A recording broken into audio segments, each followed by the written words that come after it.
자, 오늘 설교 제목을 같이 나누도록 하겠습니다. 제목은 열린문 공동체입니다. 함께 따라합시다. 시작. 열린문 공동체. 자, 저는 오늘 이 수요 예배 특별히 저희가 예배 드려보면 이 수요일 날 두 가지가 특별히 임하더라고요. 하나는 위로가 임하고요. 수요일 날 위로. 그래서 특별히 주중에 일터나 가정이나 생업 현장에서 막 지치고 힘든 분들, 여러분 수요일 날 오시면 많은 위로가 임해요. 왜 그런지 모르겠어요. 수요일 날 아마 한복판, 주중에 한복판 이어서 주님이 당신의 백성들을 더 싸매시는 그런 현존을 경험하는 것 같습니다. 또 한 가지 은혜가 무엇이냐면 지혜가 임하더라고요. 수요일 날. 그래서 지혜가 임하게 되면 이제 남은 일터의 생활 잘 감당하도록 그렇게 하나님이 지혜를 부어주십니다. 그래서 여러분이 수요 예배 때에 이 공예배라 함은 하나님과 언약을 맺은 어떠한 맺음이냐면 특별히 지혜와 위로를 받고픈 성도들, 이 수요일 날 마음껏 위로와 지혜를 누리시고 치유받고 나머지 요일을 승리하는 그런 귀한 시간입니다. 저와 여러분 모두에게 특별한 위로와 지혜가 임하는 이 수요일 예배가 되기를 예수님의 이름으로 간절히 축복합니다. 자, 오늘 열린문 공동체, 이 열린문 공동체를 통해서 오늘 두 가지의 축복을 나누길 원합니다. 첫 번째로는 기도의 축복인데요. 언제나 개인이 하나님을 향하여 열린문, 그러니까 기도죠. 기도의 축복을 누리는 방법을 시편 88편에서 말하고 있습니다. 결론부터 말하면 이것입니다. 기도의 축복은 애가를 따라함을 통해서입니다. 따라해 주십시오. 기도의 축복 시작. 기도의 축복 애가를 따라함으로. 자, 애가를 따라할 때 언제든지 내 기도가 활짝 열리는 복을 받는다는 것입니다. 특별히 애가라고 한다면 한자말 그대로 슬플 애자의 노래 가자이죠. 슬픔의 노래, 탄식의 노래를 따라할 때 오히려 기도의 문이 활짝 열린다는 겁니다. 자, 시편 88편은 여러분 1절부터 18절까지 눈을 계속해서 보더라 할지라도 단문 한 구절도 감사도 없고요, 찬양도 없고 소망도 없는 시편이에요. 그러니까 절대적으로 암울한 내용만 가득합니다. 왜 그렇게 시편 저자가 암울했는지 세 가지의 고통의 이유가 있었어요. 첫 번째로는 재난에 대한 이슈입니다. 재난. 3절에 보시게 되면 물론 나의 영혼에는 재난이 가득하며 나의 생명은 스올에 가까웠습니다. 스올은 바로 죽은 자가 가는 곳, 죽음이죠. 제 영혼 죽었습니다. 내 영혼에도 너무나 재난이 많습니다 라고 지금 절규하고 있어요. 또 15절에 보시면 이 시편 저자 어릴 적부터 고난이 당하여 죽게 되었노라고도 표현을 합니다. 이 재난 우리가 좀 더 큰 문맥 하에 보게 되면 여러분 시편은 150개로 이루어져 있는데 총 5권으로 묶여 있습니다. 이 88편이 묶여 있는 장은 제3권인데요 73편부터 89편까지가 제3권입니다. 근데 대부분의 내용이 무엇이냐면 민족적 재앙을 다루고 있어요. 성전이 불타버리고 왕이 포로로 끌려가 버리고 하나님 만나는 장소가 사라져버린, 그러니까 암울한, 정말 절대적으로 암울함을 다루고 있죠. 이 88편의 저자는 재난이 어릴 때부터 가득합니다라고 절규하고 있어요. 두 번째, 이 시편 저자의 애가는 무엇이냐면 바로 죄 문제입니다. 죄 문제. 7절을 보시게 되면 바로 죄를 인한 주님의 분노를 언급하며 이렇게 노래하죠. 주의 노가 나를 심히 누르시고 주의 모든 파도가 나를 괴롭게 하셨나이다. 죄 문제. 특별히 이 시편 저자의 마지막 애가의 주제가 무엇이냐면 관계의 고통입니다. 관계의 고통. 8절과 18절 보시면은 8절이 이렇게 말해요. 주께서 내가 아는 자를 내게서 멀리 떠나게 하시고 나를 그들에게 가증한 것이 되게 하셨사오니 나는 갇혀서 나갈 수 없게 되었나이다. 또 18절에도 보시게 되면 같이 읽어보죠. 18절 시작. 주는 내게서 사랑하는 자와 친구를 멀리 떠나게 하시며 내가 아는 자를 흑암에 두셨나이다. 너무나 고통인 거죠. 친구를 멀리 떠나게 하시고 아는 지인들이 나를 가증히 여기는 이 관계의 고통. 자, 우리가 보통 재난을 겪거나 또 죄 문제로 아프거나 또 관계의 억울함 혹은 관계의 어떤 분노 속에 있게 되면 여러분 기도가 안 돼요. 기도문이 막힙니다. 잘 안 돼요. 인간이 원래 그래요. 그런데 우리가 이 88편의 이 저자의 글을 통해 우리는 한 줄기의 빛을 거머쥡니다. 아, 재난 속에서도 이렇게 기도할 수 있구나. 또 죄 문제로 너무나도 하나님 보기에 두렵다 할지라도 기도할 수 있구나. 특별히 여러분 직장인들 설문조사에 보면 직장생활 가장 힘든 것이 박봉도 과도한 노동시간도 아니라 관계 문제이지 않습니까? 관계 문제, 수평적 관계이든 고용주이든 또 채용한 직원 문제이든 이 관계의 고통조차도 이처럼 기도할 수 있구나를 배우게 되죠. 그래서 우리는 이 시편을 대할 때마다 그대로 따라 읽는 거죠. 제가 이 시편 저자가 되어 그대로 따라하게 됩니다. 따라하다 보면 막혔던 기도의 문이 활짝 열리는 것을 경험하게 됩니다. 그러면서 도통 소망 하나 찾을 수 없는 암울한 시임에도 불구하고 웬일입니까? 애가를 따라 할수록 우리 내면 안에 뭉클한 소망이 역설적으로 솟아나는 경험을 하게 됩니다. 자, 이 중간에 10절부터 12절까지를 보시게 되면 역설적인 소망을 여기서 읽을 수가 있어요. 보십시오. 하나님 앞에 이렇게 항변하고 있죠. 주님, 재난, 죄 문제, 관계 고통 너무 고통하는데 보세요. 주님께서 죽은 자에게 기이한 일을 보이시겠나이까? 유령들이 일어나 주를 찬송하리이까?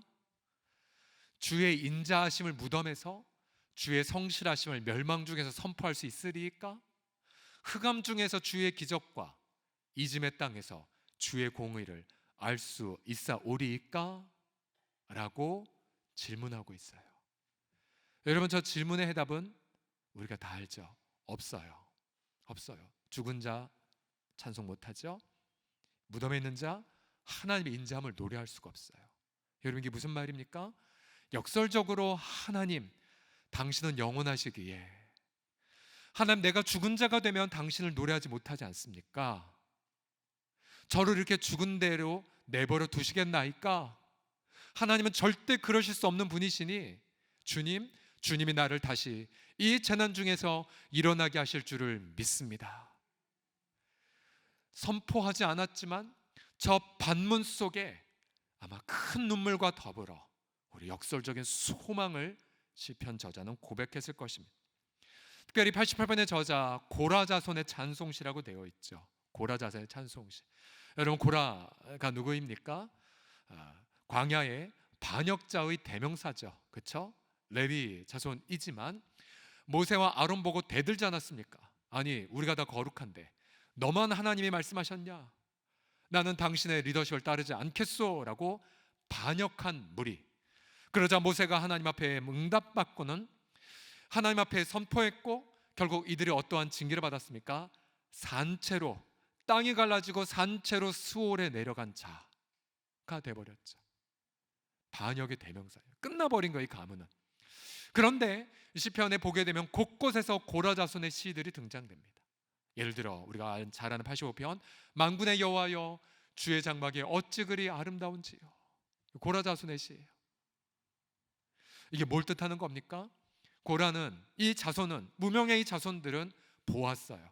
비록 자기 선조가 반역의 죄의 대명사가 되었음에도 불구하고 하나님의 그 무궁한 인자하심은 멸망한 가문에서조차도 이러한 찬송의 후손들을 세워간다는 사실을요.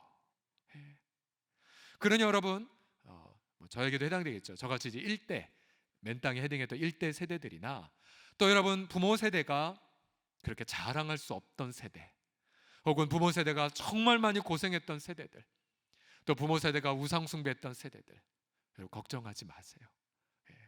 고라 같은 이의 후손에게도 이 놀라운 하나님의 인자하심으로 말미암아 이 기가 막힌 찬송시를 써준 후손들을 배출했다면 여러분, 이제 우리 주 예수 그리스도의 무궁한 십자가와 부활의 은혜가 넘쳐난 이 시대에 얼마나 더 큰 하나님의 후손들을 세워가실 수가 있겠습니까? 예. 특별히 우리는 이 애가를 묵상하다 보면 바로 그리스도의 통곡을 연상하게 됩니다. 히브리서 이 5장 7절에 보시면 예수님이 이렇게 표현하죠. 그리스도는 육체에 계실 때에 자기를 죽음에서 능히 구원하실 이에게 심한 통곡과 눈물로, 예. 여보세요? 그리스도께서 심한 통곡과 눈물을 쏟으셨어요. 우선 겟세마네에서 쏟으셨고 또 나사렛 무덤가에서도 눈물 흘리셨죠. 예. 그리스도의 심한 통곡과 그리스도의 눈물. 그러면서 간구와 소원을 올렸고 그의 경건하심으로 말미암아, 무엇이 경건함입니까? 바로 자신의 심한 통곡과 눈물로 간구하는 것을 가리켜 그리스도의 경건하심이라고 해석합니다. 여러분, 결국 우리도 마찬가지이죠. 재난이든 또 죄 문제이든 관계의 고통이든 간에 여러분, 그것을 시편에 빌어서 철저하게 아뢰게 될 때에 여러분, 그 아뢰는 그 순간 주님은 그래, 너가 경건하구나, 너가 나를 경외하는구나 라고 여기시고 하나님이 그리스도에게 응답하셨듯 저와 여러분에게도 기가 막힌 응답을 더하실 줄을 믿습니다. 그래서 우리는 애가를 사랑할 수밖에 없어요. 애가, 우리가 내일 보게 될 시편 89편도 아주 유명한 애가 중에 하나입니다. 앞부분에는 하나님을 찬양하다가 뒤에는 절대 절망으로 나락에 빠져요. 근데 우리가 그러한 애가를 묵상할수록 우리의 기도의 문이 더 활짝 열려지게 돼요. 저도 개인적으로 기도를 깊이 배웠던 건 애가를 통해서였습니다. 애가. 그래서 전 저와 여러분 축복합니다. 오늘 열린문 공동체 이 큰 타이틀 속에서 첫 번째의 축복, 애가를 통해 언제 어느 때나 아무 때든지 간에 개인적 기도의 문이 활짝 열려지는 복을 누리시기를 예수님의 이름으로 축복합니다. 자, 옆 사람 보며 축복하겠습니다. 애가로 기도의 문을 활짝 여십시오 라고 시작. 애가로 기도의 문을 활짝 여십시오. 아멘. 자, 마지막으로 이제 공동체의 축복을 보겠습니다. 공동체의 축복. 자, 공동체의 열린 문은 어떻게 임하냐면요, 역시 결론부터 말하면 이것입니다. 작은 능력이어도 순종할 때. 자, 좀 더 본문을 다 포함하면 작은 능력이어도 인내에 순종을 하는 공동체는요, 주님이 물 붓듯이 그 공동체에 하늘문을 열고 부어주십니다. 자, 함께 천천히 읽겠습니다. 작은 능력이어도 시작. 작은 능력이어도 인내의 순종을 통해. 자, 빌라델비아 교회 이야기인데요, 다시 우리가 빌라델비아 교회의 위치를 보시게 되면 터키의 서쪽 지방에 다 지금 몰려 있습니다. 몰려 있어요. 과거에 거의 8년 전 됐네요. 우리 터키에 첫 번째로 갔을 때 그 팀이 저 7대 교를 다 돌았죠. 지금 가보면 다 유적지밖에 안 남았어요.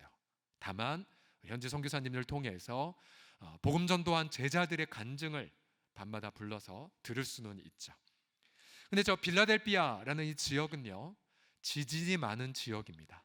그래서 대부분의 사람들이 도시에 살지 못하고 외곽에 농사 짓는 곳입니다. 그러다 보니까 자, 인근에는 사대나 또 라오디게아의 경우처럼 부자 도시가 아니에요. 신도시도 아니고 또 중심가 공업지대도 아니에요. 그냥 평범한 시골이에요, 시골. 이름은 좋죠. 빌라델비아, 형제의 사랑. 그러나 굉장히 소박한 동네. 그런데 주님은 이 작은 교회를 향해 주님은 기가 막힌 축복을 주십니다. 계시록 3장 8절 같이 읽겠습니다. 시작. 볼지어다 내가 네 앞에 열린 문을 두었으되 능히 닫을 사람이 없으리라. 아멘. 열린 문을 빌라델비아 교회에 선물로 주셨어요. 7절에 보시게 되면 다시 이렇게 말씀하세요. 빌라델비아 교회의 사자에게 편지하라. 거룩하고 진실하사 다윗의 열쇠를 가진 이 곧 열면 닫을 사람이 없고 닫으면 열 사람이 없는 그라고 말씀하십니다. 자, 이 다윗의 열쇠라는 이 표현은 이사야 22장으로 가게 되면, 자, 다윗이 생전 얼마나 많은 전리품을 하나님께 바쳤습니까? 뭐 수백억, 수백조의 전리품을 하나님께 드렸고, 그래서 그 아들 때에 솔로몬 성전을 짓게 되었죠. 이 바로 이 다윗의 집의 열쇠, 그러니까 하나님의 은혜로 승리한 결과들, 예, 전적인 하나님의 은혜로, 예, 열방의 전리품을 거둔 것, 이것이 다윗의 집에 가득히 있어요. 근데 열쇠가 무엇입니까? 자, 이사야서 22장 22절에 보면 엘리야김이라는 분에게 자, 열쇠를 맡겨요. 그럼 이제 엘리야김이 뭔가 필요한 전리품이 있다, 재산이 필요하다라면 열어요. 열면 아무도 그 물건을 빼낼 수 있는 권리를 막을 수가 없습니다. 그러니까 열면 닫을 사람이 하나도 없고요. 또 닫으면, 문을 잠가버리면 그 어떠한 누구도 엘리야김 외에는 문을 열어서 그 보물을 빼어낼 수가 없다는 거죠. 자, 다윗의 열쇠. 그런데 이 다윗의 열쇠를 가진 엘리야김은 바로 그리스도를 예표한 것입니다. 예표. 왜 그렇습니까? 여러분, 다윗이 전쟁에서 승리한 것 철저히 하나님의 은혜였죠. 은혜. 골리앗을 무너뜨린 것도 하나님의 은혜였고, 수많은 열방을 복속시켜 그들의 전리품을 모으게 한 것도 하나님의 전적인 은혜였습니다. 결국 이 다윗의 보물은 바로 그리스도의 보물을 상징하고 바로 그리스도의 은혜를 상징하는 거죠. 이제 빌라델피아 교회로 와서 여러분이 작은 가난한 그리고 별 볼일 없는 공동체에 열린 문을 두셨다라고 말하고 있어요. 그 옛날 다윗의 열쇠를 연상시키시며, 봐, 내가 너에게 열린 문을 두었기에 아무도 닫을 수 없을 거야. 너희가 비록 이 땅에서 가난하지만 그러나 그리스도를 누림에 있어서 제한 없이 너는 하나님의 은혜를 누릴 거야 라고 축복을 해주시는 겁니다. 여러분, 그리스도가 여러분 얼마나 그 은혜가 풍성한지를 여러분 아십니까? 이를 대표적으로 고린도서 2장 3절에 따르면, 제가 학창 시절에 진짜 많이 묵상했던 구절 중에 하나인데, 그리스도 안에는 지혜와 지식의 모든 보화가 다 감추어져 있습니다. 여러분 이거 아세요?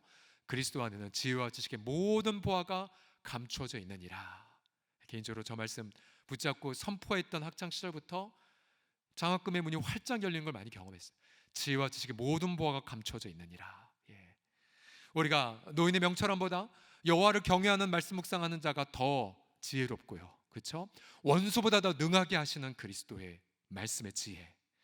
또한 2장 9절 고린도서에 보게 되면 그리스도 안에는 신성의 모든 충만이 육체로 거한다라고 말하고 있습니다. 그러니까 하나님의 모든 충만, 예를 들어 하나님의 사랑, 하나님의 능력, 또 하나님의 그 거룩하심, 예수님 안에 충만히 거하고 계시죠. 그러니 여러분, 빌라델피아 성도들이 바로 그리스도를 통하여, 보라, 내가 내 앞에 열린 문을 두었을 때 능히 닫을 사람이 없으리라. 여러분, 이들이 누리는 가장 큰 축복이 무엇이겠습니까? 이거죠. 가난한 동네인데, 그런데 예배 드릴 때에 그들이 경험하는 그리스도의 은혜는 라오디게아 교회가 드리는 것과 상상할 수 없고 사데 교회가 드리는 것과 비교할 수 없을 만한 은혜를 이 작은 공동체가 누렸다는 사실이에요. 그래서 누구든지 빌라델피아 교회를 방문하게 되면 하나님이 얼마나 아름다우신지 그 성도를 보면 알고요, 하나님이 얼마나 지혜로우신지 이 교회를 보면 알고요, 하나님이 얼마나 능력이 많으신지, 하나님이 얼마나 따뜻하신지 이 성도들 보면 제한 없이 알 수 있었다는 사실이죠. 자, 이렇게 이 교회 성도들이 열린 문을 경험한 이유가 있습니다. 이유. 오늘 본문에, 오늘 셋째 날 집회의 핵심이 나오는데요, 잘 들어보셔야 돼요. 왜 이 작은 공동체가 열린 문을 경험했냐면 8절을 다 같이 읽겠습니다. 시작. 내가 네 행위를 아노니 네가 작은 능력을 가지고서도, 아멘. 자, 뭐라고 말하고 있습니까? 두 가지죠. 이들은 작은 능력을 가지고 있었어요. 경제적으로도 가난했고 유명하지도 않았고 또 고린도 교회만큼 은사도 많지 않았던 거예요. 아마 직분도 별로 없었겠죠. 직분도 별로 없었고 그냥 평범한. 근데 그 작은 능력을 가지고도요, 이분들은요 비교하지 않았어요. 하나님, 왜 저렇게 우리는 라우디게처럼 부자가 없습니까? 라고도 안 했고, 하나님, 왜 다른 교회처럼 은사가 그렇게 많지 않습니까? 라고도 하지 않았어요. 그들은 주님이 주신 작은 능력을 가지고도 불평하지 않고, 오히려 그 능력 속에서, 작은 능력 속에서 주님의 말을 지켰고요, 주님의 이름 앞에 배반하지 않았고, 그리고 그러한 순종의 삶을 오랫동안 감당했다는 사실이에요.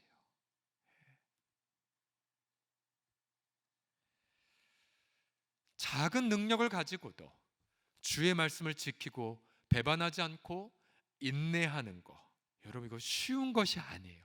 왜요? 우린 작은 능력을 가지면 비교해서 열등감에 빠지던지, 아니면 나는 이거밖에 없어 라고 말하면 순종의 삶 살지 않습니다. 또 나는 왜 그렇게 오랫동안 순종했음에도 불구하고 여전히 작은 능력밖에 없지? 라고 하면 인내도 쉽게 포기하게 돼요. 그러니 인내와 순종과 작은 능력을 지켰던 이 공동체, 여러분 주님 보시기에 여러분 얼마나 이 공동체가 소중하고 아름다웠을까요?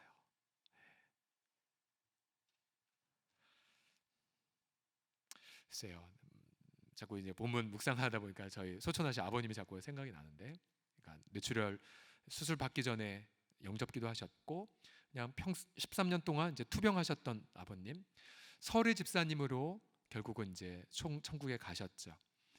아버님의 가장 큰 꿈이 뭐였냐면 전도 많이 하는 거였지만, 그러나 아버님의 어눌한 말 그리고 불편한 몸, 아무도 아버님의 그 말에 귀 기울이는 사람이 없는 듯 보였었어요. 교회에 와서 사탕 가지고 와서 전해주시면 반기는 분도 있었지만, 그러나 또 그거를 그렇게 반기지 않는 분들도 많이 있었어요. 그래서 우리 어머님은 왜 그걸 하냐고, 하지 말라고. 그러나 아버님은 어린아이 같은 미소로 끊임없이 그걸 하고자 했었어요. 그리고 저한테 수십 번 수백 번 말했죠. 아들아, 꿈 꿨는데 내가 전도하는 꿈을 꿨다. 근데 그 꿈은 실제로 이루어지지 않았어요. 그리고 그 모습 그대로, 그 연약한 모습 그대로 주의 품 안에 안겼죠. 그냥 정말 주님 보시기에 적은 능력을 가졌던, 그렇지만 한편 돌이켜보면 아버님은 그 속에서도 제한 없는 하나님의 일하심을 경험을 하셨던 거예요. 그의 아들이 전도사부터 시작돼서 나중에 서울홍성교회 부임하는 것, 그리고 홍성교회 이름이 아버님의 고향의 충남 홍성과 똑같은 걸 보고 웃으셨던 것까지. 그러고 보면 저희 장인 어르신 장모님도 마찬가지인 것 같아요. 적은 능력, 세상적으로 유명한 분도 아니고 부자도 아니시고 우리 인생 중에 많은 고난과 시련이 있음에도 불구하고 그냥 인내로 순종하고 인내로 헌신하고. 그러고 보면 저희 공동체에 이런 분들이 굉장히 많습니다. 그렇죠? 많이 배우지 않으셨어요. 유명하지도 않으세요. 뭐 세상적으로 탁월한 것도 별로 없어요. 정말로 너무 적은 능력, 작은 능력. 근데 그 능력 갖고 비교하지 않으시는 것 같아요. 그 작은 능력 갖고도 열등감 빠지지도 않으세요. 그저 인내하고, 비가 오나 눈이 오나 예배의 자리 사수하고, 누가 알아주든 알아주지 않든 그저 눈물로 주 앞에 섬기는 분. 화려한 언변이 없음에도 불구하고 앞에 있는 리더들을 위하여 묵묵히 섬기는 그 뒷모습.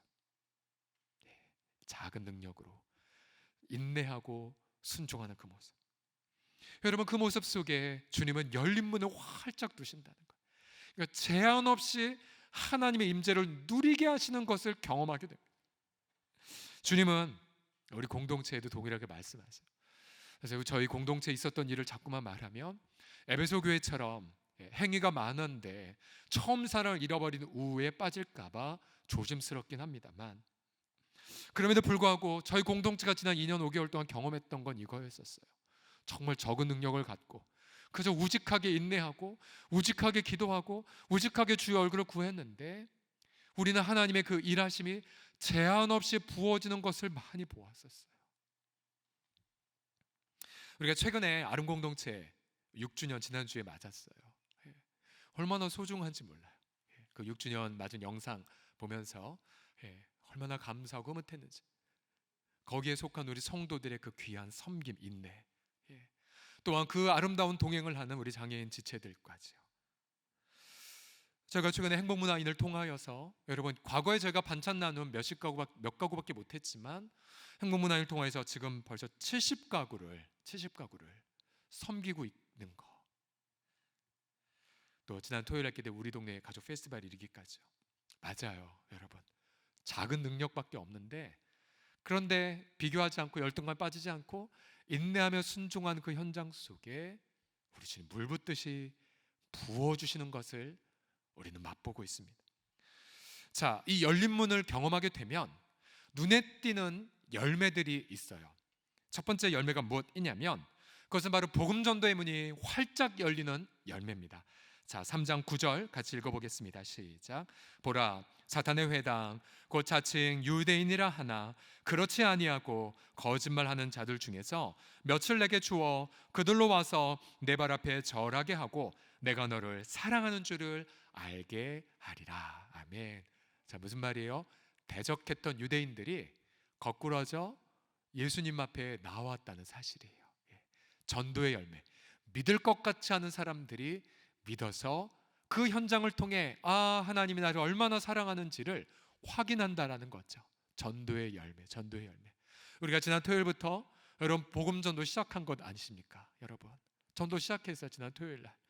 그러면서 그 전도를 시작하는 그 리더께서 이런 고백하셨어요. 목사님, 제가 이 직분이 되기 이전에 목요일도 그리고 토요일도 수요일도 계속 전도 나갔었다고. 그러면서 전도대원들 다시 모여서 기쁨으로 나가는 그 뒷모습 보면서 얼마나 감사했는지 몰라요. 전도의 문이 활짝 열리는 것. 또한 자, 이거 굉장히 주목해야 될 열린 문의 축복인데요, 10절에 보시게 되면 네가 나의 인내의 말씀을 지켰은즉 내가 또한 너를 지켜 시험의 때를 면하게 하리니 이는 장차 온 세상에 임하여 땅에 거하는 자들을 시험할 때라. 자, 저 시험할 때에 대하여 어떤 분들은 야, 이거 7년 환란 전에 이 교회 휴거되는 거야 라고까지 해석을 하는데요. 자, 쉽게 말하면 이거죠. 시험의 때, 어떤 시험이 있습니까? 예수님이 당한 세 가지 시험을 떠올리시면 돼요. 먹고 사는 것에 대한 시험, 명예에 대한 시험, 그리고 하나님의 성품을 테스트하는 시험 등이죠. 여러분, 이 시험은 온 세상 사람들이 임하는, 경험하는 거예요. 그런데 잘 보세요. 작은 능력 갖고 인내하며 순종하는 분들은 먹고 사는 테스트 이미 합격됐어요. 그렇죠? 명예에 대한 테스트 유혹 받지도 않아요. 그리고 이미 그 인내 속에 하나님의 성품에 대한 신뢰가 가득 있게 되죠. 그래서 여러분, 이 공동체는 다른 사람들이 받은 시험의 땅에서 걸려 넘어지는 것을 겪지 않습니다. 패스, 너 합격, 너 이 시험 면제, 여러분, 우리도 그런 거 경험하지 않습니까? 예를 들어서 어떤 물질에 있어서 광야까지 갔다가 완전 밑바닥까지 가면서도 그 속에서 11조 생활을 철저하게 하고 그리고 나눔과 구제의 삶을 철저하게 되면 어느 순간 지나면 다시 그 시험 안 옵니다. 다시 그 시험 안 와요. 명예도 마찬가지예요. 이제 이러한 열린 문의 공동체가 여러분 어떠한 영원한 그런 선물을 받습니까? 11절 보시면 같이 읽겠습니다. 시작. 내가 속히 오리니 네가 가진 것을 곧게 잡아 아무도 네 면류관을 빼앗지 못하게 하라. 영원한 면류관. 또 마지막으로 12절 보십시오. 마지막 구절입니다. 읽겠습니다. 시작. 이기는 자는 내 하나님 성전에 기둥이 되게 하리니 그가 결코 다시 나가지 아니하리라. 내가 하나님의 이름과 하나님의 성 곧 하늘에서 내 하나님께로부터 내려오는 새 예루살렘의 이름과 나의 새 이름을 그의 위에 기록하리라. 아멘. 앞서 필라델피아 지진 많은 동네라고 말씀해 드렸는데 마치 그거에 대한 응답으로 우리 주님은 필라델피아 성도들을 튼튼한 하나님의 성전의 기둥처럼 삼으시겠다고 말씀하십니다. 이 땅에선 무명했지만 하나님 나라에선 유명하게 될 것이고 이 세상에선 적은 능력밖에 없지만 그러나 주님 앞에서는 제한 없는 하나님의 능력의 통로가 되는 부분들. 자, 저는 저희 서롱성 공동체를 축복합니다. 빌라델피아 교회처럼 열린 문의 축복을 사모하고 이것을 누림을 통하여서 자, 여러분의 인생 속에 제한 없이 부어진 하나님의 능력의 어떠함을 경험하시기를 그리스도의 이름으로 간절히 축복합니다. 특별히 우리는 너무나 부족함에도 불구하고 우리의 다음 세대들이, 또 우리의 젊은 세대들이, 또 우리의 청년 공동체가 제한 없이 하나님의 은혜와 능력을 경험하는 빌라델비아 아름다운 공동체, 또 우리의 모든 다음 세대를 이루시기를 그리스도의 이름으로 간절히 축복합니다.